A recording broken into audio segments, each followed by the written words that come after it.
भग्गू पटेल उर्फ BCP। कल अचानक ही भग्गू पटेल मिल गए मुझे एयरपोर्ट के लॉन्ज में। मेरी सामने वाली टेबल पर बैठे थे। उनके साथ कुछ देसी और कुछ विदेशी मित्र भी थे।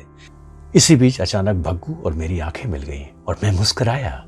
भग्गू मुझे देख के बुरी तरह सकपका गए और बेहद फुर्ती से चेहरे पर कुछ ऐसे भाव लाए जैसे उन्होंने मुझे देखा ही ना हो। डैमेज कंट्रोल करने के लिए उच्च स्वर में अपने विदेशी मित्र से अंग्रेजी में पूछ बैठे, काय hello, you want sugar in the T?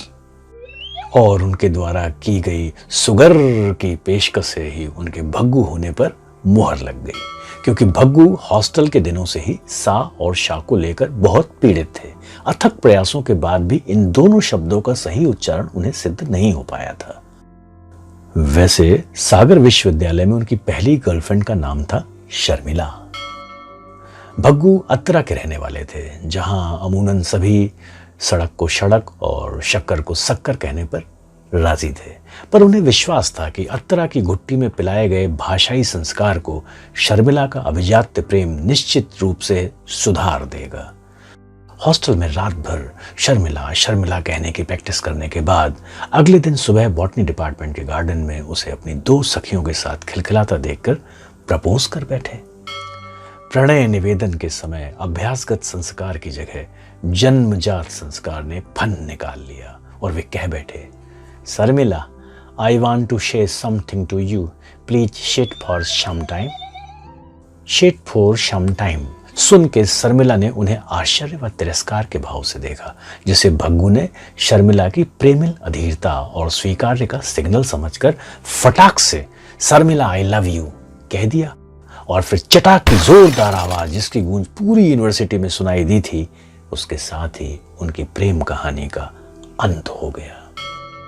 Bhaggu Patel, जिनका वास्तविक नाम भागचंद पटेल था, इस घटना को छुपाना चाहते थे, किंतु शर्मिला ने, जो आर्मी के एक उच्चाधिकारी की बेटी थी, ये संभव होने नहीं दिया। भग्गू रेस्ट्रिकेट होने से बमुश्किल बचे, किंतु सेना के जवानों ने उन्हें पीटते हुए विश्वविद्यालय में उनका जुलूस निकाल दिया।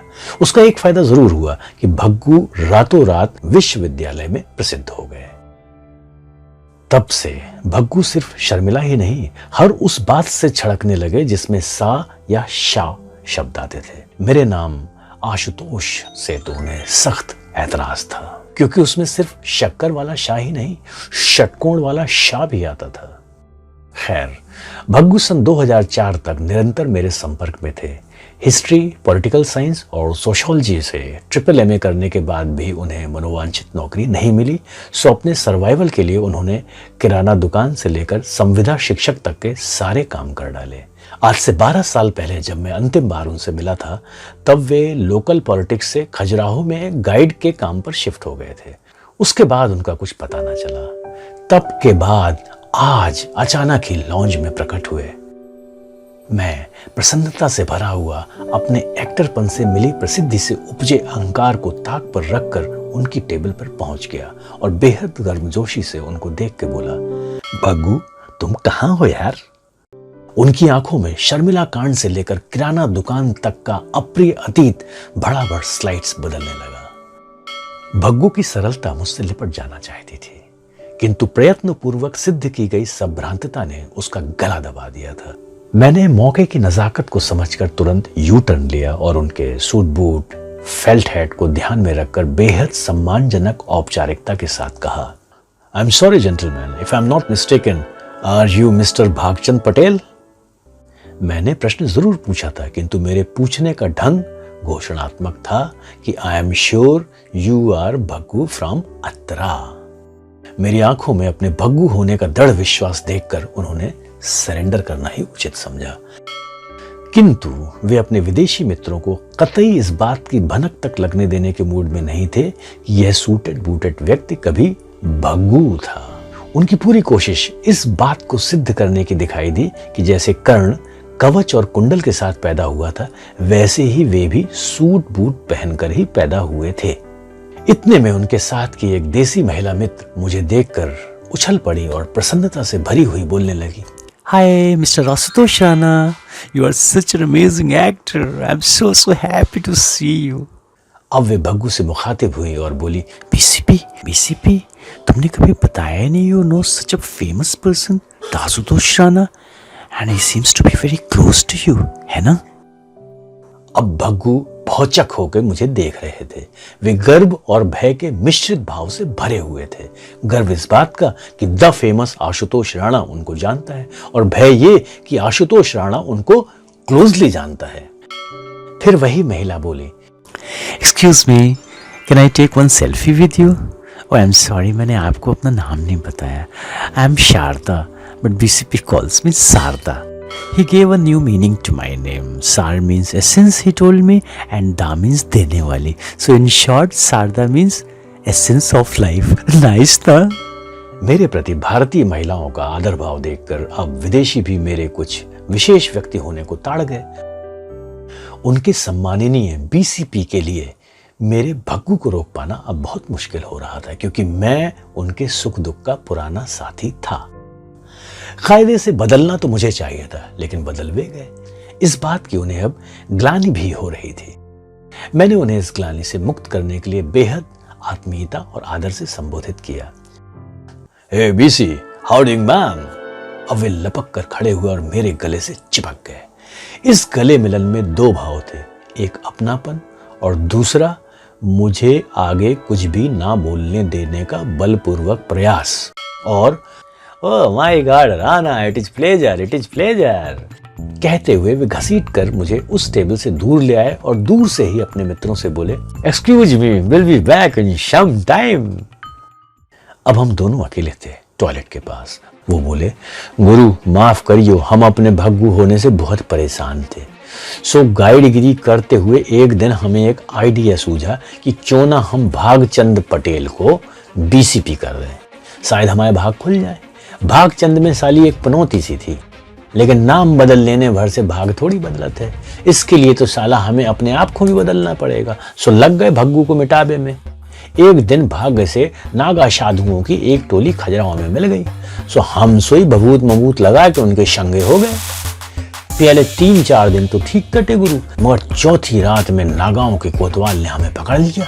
6-7 चिमटा हमारे पोन पे जा ली और 6-7 चिमटा हमारी पीठ और बोला, साले फर्जी कहीं का हरामखोर आदमी होके नागा बन के घूमता है, निकट सारे, नहीं तो तुझे जिंदा जला के राख शरीर पे लगा के हम रात भर तांडव करेंगे। सो गुरु हम भाग लिए। फिर सोचा कि चलो नर्मदा के किनारे है ही परकम्मा ही कर ले। सो परकम्मा में ही एक दिन विचार आ गो कि जितनी भीड़ जीते जागते मुख्यमंत्री के दरवाजे पे नहीं लग रही, उससे ज्यादा भीड़ तो पत्थर के देवी देवताओं के मंदिर में लग रही। कारण क्या है? आदमी की इच्छा पूरी नहीं कर पाता गुरु, लेकिन पत्थर कर देता है। ऐसे ही रास्ता चलत जे सवाल हमने एक सामान्य टाइप के चिलमबाज साधु नहीं होत उनसे पूछ धरा। सुबह बोले, मानो तो पत्थर भी देवता है, ना मानो तो देवता भी पत्थर बरोबर है। चमत्कार पत्थर नहीं करता, उस पत्थर के प्रति इंसान की श्रद्धा, उसका विश्वास करता है। गुरु उसकी बात हमको जम गई और हमने रंग बिरंगे छोटे बड़े कछु अजीब अजीब टाइप के पत्थर इकट्ठो कर वो शुरू कर दो। पहले लोकल लेवल पर हमने उन पत्थरों को चमत्कारी पत्थर के नाम से बेचा। इसमें हमारा खर्चा पानी निकलना शुरू हो गया। फिर लगा कि क्यों ना शूट बूट पहन के अंग्रेजी बोलते हुए पत्थर बेचे जाएं, और हमारा तीर निशाने पे घल गया। जो पत्थर हिंदी में 100 रुपये में बिकता था, शाला अंग्रेजी में 2500 में बिक गया। हम पकड़ गए गुरु। अब हमने हर समस्या के निदान का अलग अलग पत्थर और उनके अंग्रेजी नाम धार दिए, जैसे trouble shooter, energy booster, flying fever, love stone, peace for mind, millionaire, success. फिर लगा कि अगर हिंदी आदमी के दिल में जगह बनानी है तो अंग्रेजी आदमी के थ्रू आओ। कोई विदेशी अगर अपनी पीठ ठोक दे तो अपन लोगों की आदत है कि अपन उसके चरणों में लौट जाते। सो विदेशियों को घेरना शुरू कर दिया। विदेशी वैसे ही विश्वासी होते हैं, उनके विश्वास को बढ़ाने के लिए ज्यादा मेहनत नहीं करना पड़ती। कह के पत्थर पकड़ा दो कि काम होगा, मतलब होगा। फिर देखो सारे कोई कसर नहीं छोड़ते, पत्थर को सही साबित करने के लिए जी जान लड़ा देते हैं। सफल होते हैं बे, और श्रेय मिलता है बीसीपी की गाइडिंग स्टोन को। आज गुरु Italy, France, America, England, UAE, दुनिया के 10 देशों में अपने ऑफिस हैं। मैंने कहा, यार भग्गू, तुमने तो कमाल कर दिया। लोग हीरा नहीं बेच पाते और तुमने पत्थर बेच दिए। फिर भग्गू बोले, लोग हीरों को शक की नजर से देखते हैं गुरु, और पत्थर को विश्वास की। मैंने पत्थर नहीं, उनके विश्वास को बेचा है। मैंने हंसकर कहा, यार ये विश्वास नहीं, अंधविश्वास है। भग्गू बेहद संजीदगी से बोले, गुरु, विश्वास नाम की कोई चीज नहीं होती।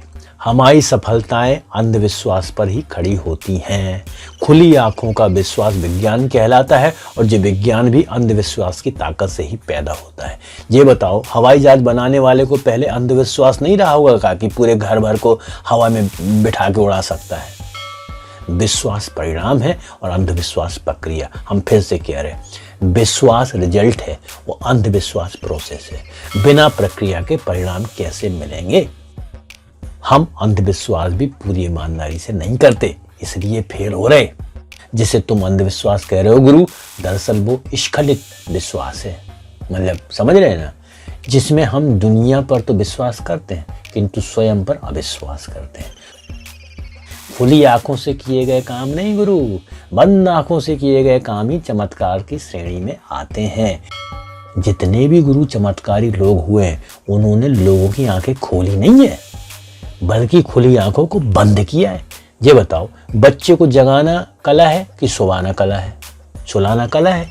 इसीलिए माताएं बच्चों को सुलाने के लिए लोरी गाती हैं, उन्हें जगावे के लाने लोरी नहीं गाती। सुख मीठी नींद में है गुरु। सो हमारे काम को तुम माँ की लोरी समझो, क्योंकि जब अच्छी नींद लेने वाला बच्चा जब अपने आप जगता है तो वो आनंद और ऊर्जा से भरा होता है, और फिर उसको अपना अभाव भी प्रभाव नजर आता है। एक बार तुम्ही ने हमसे कहा था गुरु कि संसार में सबसे बड़ी ताकत स्वप्न की ताकत होती है। हमें लोगों के अंदर सपने देखने की ताकत पैदा करना चाहिए। देखो, तुम्हारे दिए गुरु मंत्र का अक्षर सा पालन कर रहा हूं। मैंने उनकी बात सुनकर ठहाका मारकर हंस दिया और कहा कि तुम धन्य हो यार, आज तुम्हारे नाम का सही अर्थ समझ में आया। जो स्वयं के ही नहीं, संसार के भी तपते हुए भाग्य को चंद्रमा की शीतलता के एहसास से भर दे, वो है भागचंद। भग्गू गदगदा के मेरे गले से चिपक गए। तभी मुझे अनाउंसमेंट सुनाई दिया कि मैं आखिरी सवारी हूं जिसकी प्रतीक्षा हो रही है। मैंने भग्गू से विदा लेते हुए कहा, अच्छा बंधु, फिर मिलते हैं। भग्गू बोले, अरे गुरु, जाते जाते एक आध मंत्र और दे जाते तो कल्याण हो जाता। मैंने हंसते हुए कहा, अब सफलता सिद्ध मंत्र से नहीं, शुद्ध षड्यंत्र से मिलती है भग्गू। मेरे मंत्र में अपने जन्मजात बैरी सा, शाह और शाह को एक साथ देकर भग्गू चढ़ गए। बोले, गुरु, षड्यंत्र तो हम शुद्ध बोल भी नहीं सकते, करना तो दूर की बात है। मैंने कहा, षड्यंत्र बोला नहीं जाता, किया जाता है, इसलिए तो तुम इसमें पारंगत हो। भग्गू, लोग अपने आप को बदल सकते हैं किंतु छिपा नहीं सकते। तुम अपने आप को बदल नहीं पाए, इसलिए छिपाने में माहिर हो गए। ये षड्यंत्रकारी का प्राथमिक और आवश्यक गुण होता है। मैं देख पा रहा हूं कि तुम बहुत जल्दी नर्मदा जी के शिव कंकड़ के सहारे सृष्टि के कण कण में समाने वाले हो। तुम षड्यंत्र के बल पर यंत्र ही नहीं, तंत्र पर भी अपना अधिपत्य स्थापित कर लोगे और तुम्हारा नाम मंत्र के रूप में प्रसिद्ध हो जाएगा। ये गुरु मंत्र नहीं, भविष्यवाणी है। किसी भी भविष्य वक्ता से मुफ्त में भविष्य नहीं सुना जाता, इसलिए दस्तूर के मुताबिक मुझे दक्षिणा दो भग्गू, जिससे तुम्हारा सूचित व मेरे द्वारा घोषित भविष्य फलित हो। भग्गू ने हर्षातिरेक में अपना पूरा बटुआ निकाल कर मुझे दे दिया। मैंने मुस्कुराते हुए उसमें से सिर्फ 1 रुपए का सिक्का उठाया, शिवम भवतु कहा और चल दिया। वे अवाक होकर मुझे बोर्डिंग गेट की तरफ जाते हुए तब तक देखते रहे जब तक मैं उनकी आंखों से ओझल नहीं हो गया।